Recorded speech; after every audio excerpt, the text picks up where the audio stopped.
So I'd like to cover the last 2 days that we have lived in Belém at COP30, which combines 20th of November Thursday and 21st of November Friday.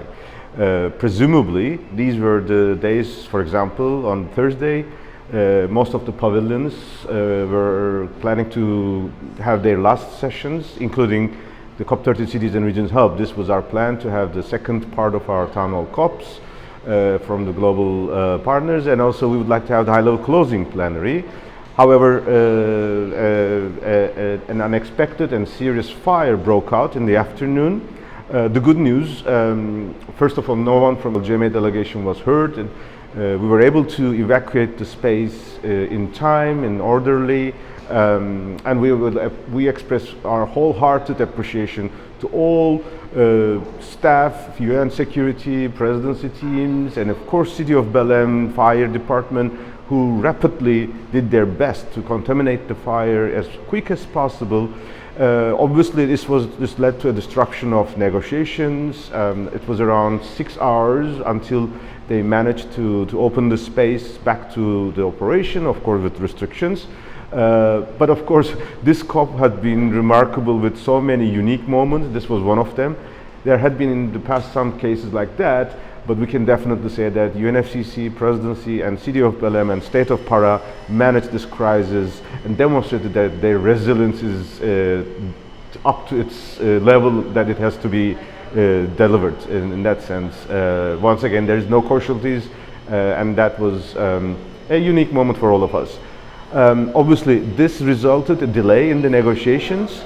On Friday morning, the presidency has released a package, Mutirao package, or Belém package they called, minimum 4 very heavy texts on just transition, adaptation, mitigation, and this cover or big Mutirao decision that is addressing NDCs, trade-related measures, and then the follow-up of the finance discussions.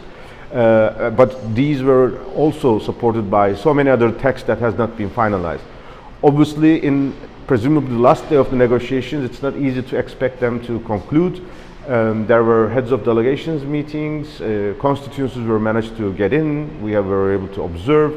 There is still, as of today now, it's 8 p.m. on Friday, we still don't know how there will be conclusion in the negotiations, because some parties would like it to be closed as quick as possible, and because the delicate balance is reached by the presidency, as soon as this texts are reopened, the possibility that the negotiations can go to Sunday onwards, and the biggest fear is that this means some delegation will be leading Belém and no decision may be adopted. That would be the worst scenario.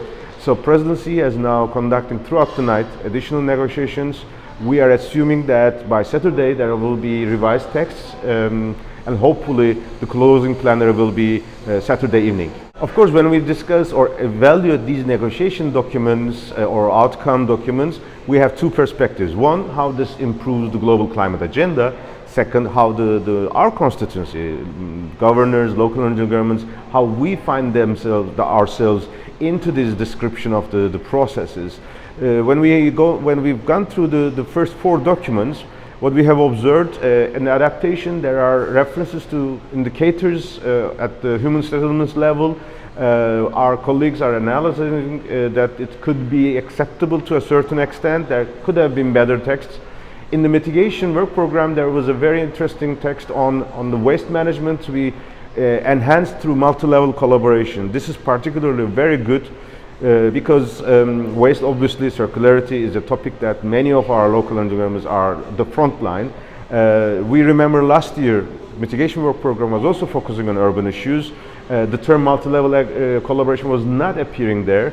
So I think our advocacy efforts paid off. And finally, of course, we still don't know when the COP30 will be concluded, but we are also aware many of our delegations, LGMA partners, have already started their returns back to their homes.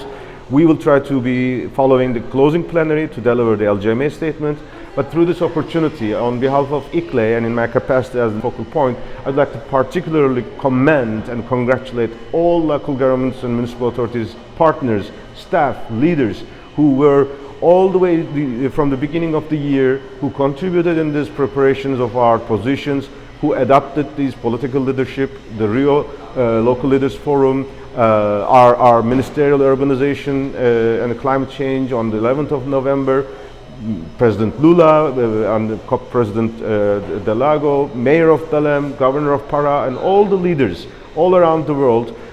We demonstrate a strong unity and strong voice that whatever happens, Belém is definitely opening a new era of implementation. Mayors, governors, councillors, their staff are here to take it forward.